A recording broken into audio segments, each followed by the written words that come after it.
Ito nyo ba yan? Na pure grass yan mga kabukals, pero na-ferment natin ng ganyan. Or mape-ferment natin ng ganyan pala. So kailangan lang talaga sisiksikin natin ganyan. Ayan.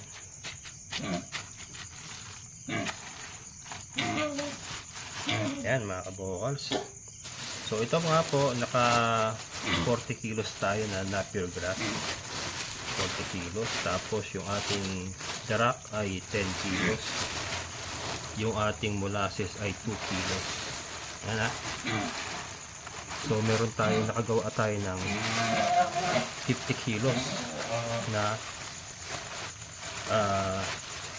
fermented mga kabukals. 50 kilos na fermented na pure grass.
Hello mga kabukals, continuation ito nung nakaraan na nag grass cutter tayo dito, 'di ba?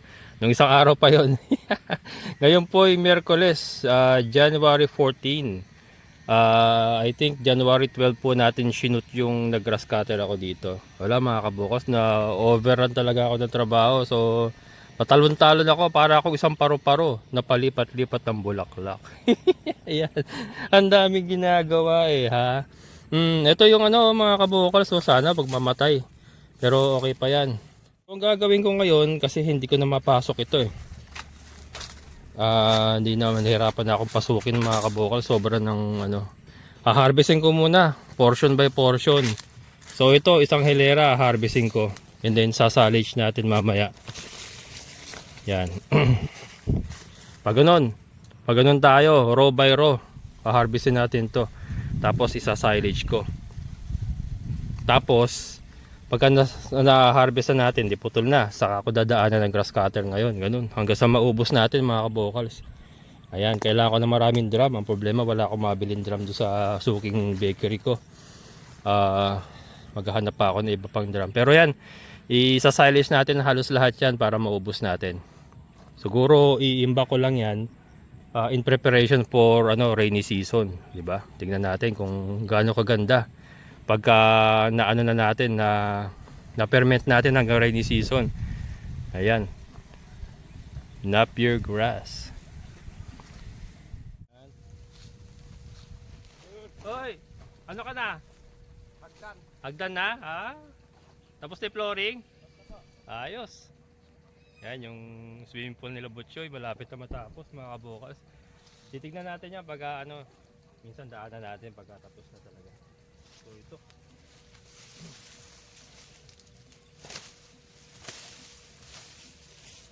Alis tayong mabilisan, hapon na naman. Nag-vlog pa kasi ako dun sa phase 3 mga kabukas. Ayan, doon sa mga hindi nakapanood, panoorin nyo. Ayan, meron kasi tayong mga reopen mga kabukalos sa dito sa phase 3. Sabi ko nga doon sa vlog ko na yun, according kay Ate Glenda rin kasi, huling farm lot na talaga ito mga kabukalos. Huling farm lot. Kumbaga, ito na talaga ang huling last frontier. Sabi niya kasi may mga susunod daw nila na project, mga residential na araw. Kaya yun, nagkaroon ako ng emergency vlog. Inuna ko muna yun para at least aware din yung ating mga followers sa mga, baka may mga nag-aabang-abang lang ng tamang pagkakataon. Kaya lang, wala na pong susunod na pagkakataon eh.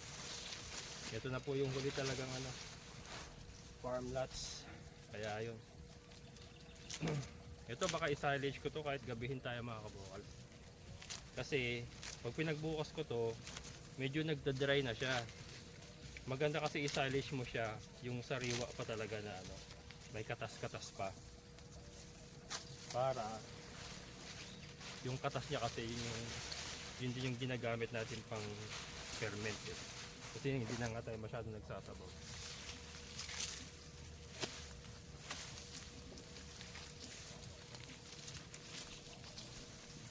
Gawin ko dito mga kabukals, sama ko na.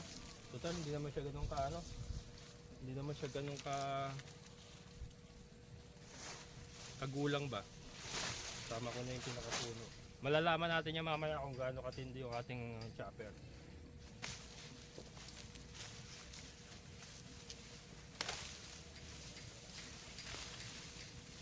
Ayan, kaya lang yung mga ganito pala, yung mga magugulang, ayan. Yun ang natin. Pero yung mga malalambot, kasama natin yan.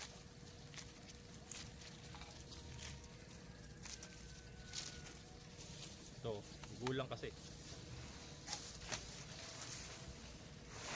Kailangan mabilis ang galawan. Hapon na.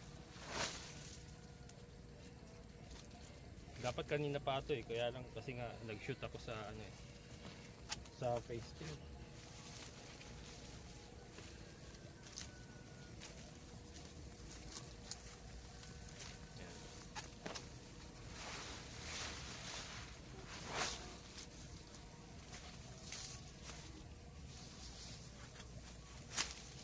Pag na-harvest na kasi natin to, madali na lang yung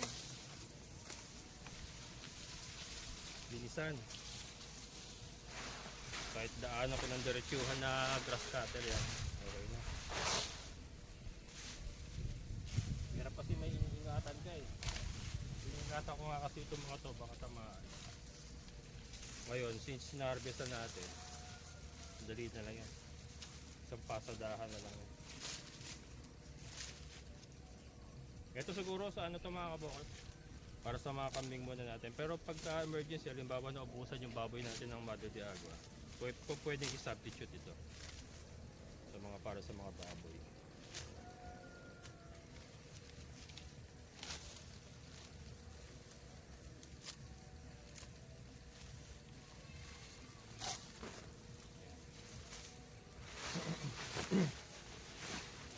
First time kong magsa-silage ng Napier. First time.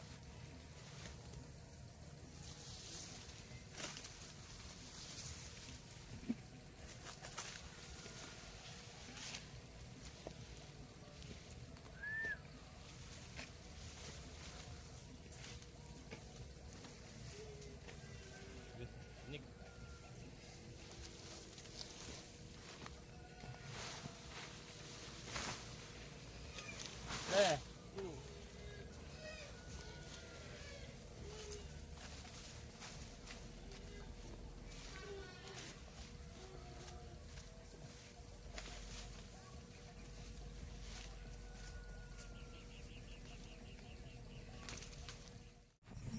Ayan na mga kabokals, nakadalawang sako tayong puno na pang silage.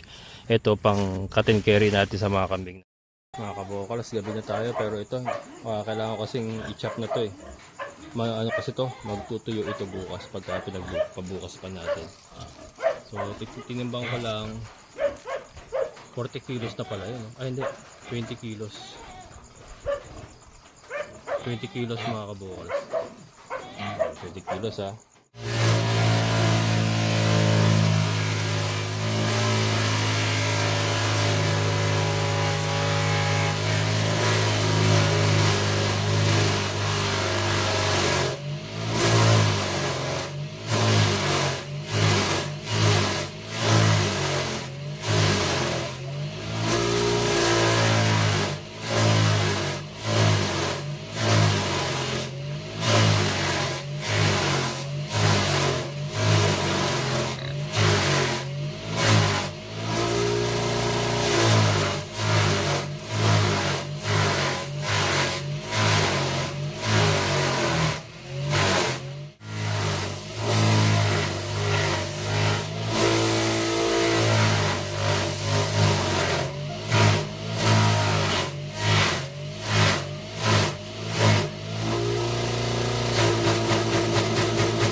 Ayun na mga kabokals. So ito nakita nyo kung gaano kaganda pagka chinap po. Pinong-pino mga kabokals. Ayan. Pinong-pino yan mga kabokals. So, ito yung mga panghuli kaya buo-buo. Mga panghuling pinapasok yan. Pero ito yung mga tangkay oh. Ito yung mga tangkay mga kabokals sa mga pino na ito. Yan yun. Tapos ngayon hahaluan natin ng darak to. Darak na may molasses. Ito mga kabokals. Darak na may molasses. Ayan. Ayan pong picture na. Ayan natin.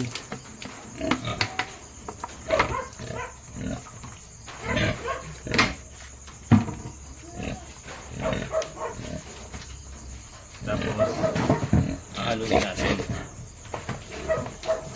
Haluin lang natin. Saka natin isisilid doon sa ating lalagyan.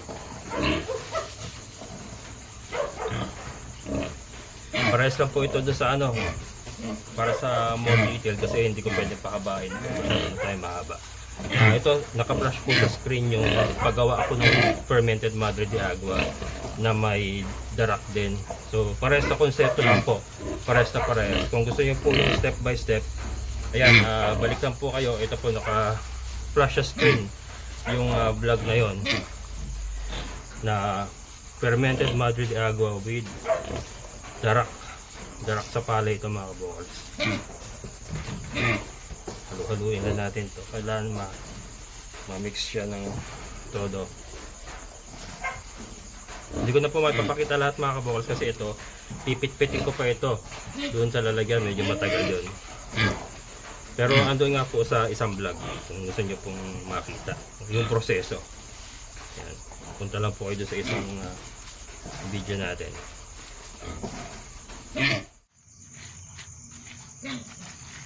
Ito na mga kabokals.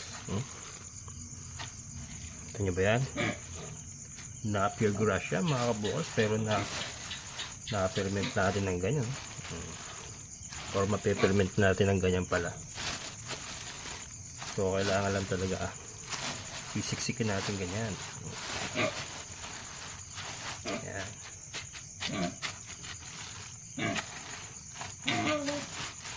Yan mga kabokals. So ito nga po, naka 40 kilos tayo na pure grass. 40 kilos. Tapos yung ating darak ay 10 kilos. Yung ating molasses ay 2 kilos. Yan ha. So meron tayo, nakagawa tayo ng 50 kilos na fermented mga kabokals. 50 kilos na fermented na pure grass.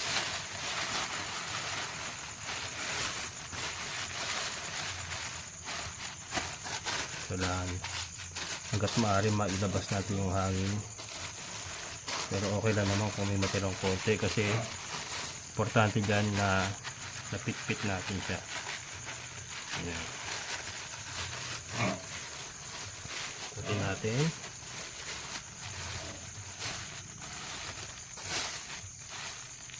Yung plastic ang magdadala dyan mga kabokals, para silyado talaga. Yan, talian lang natin yan.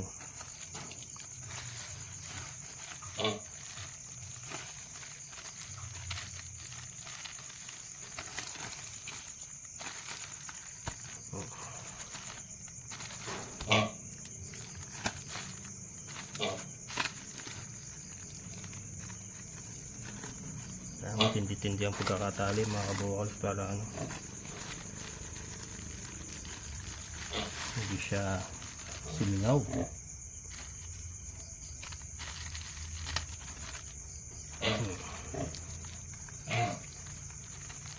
Yan. Ayan mga kabokals, maraming salamat sa inyong muling pagsama. Amazing na buhay.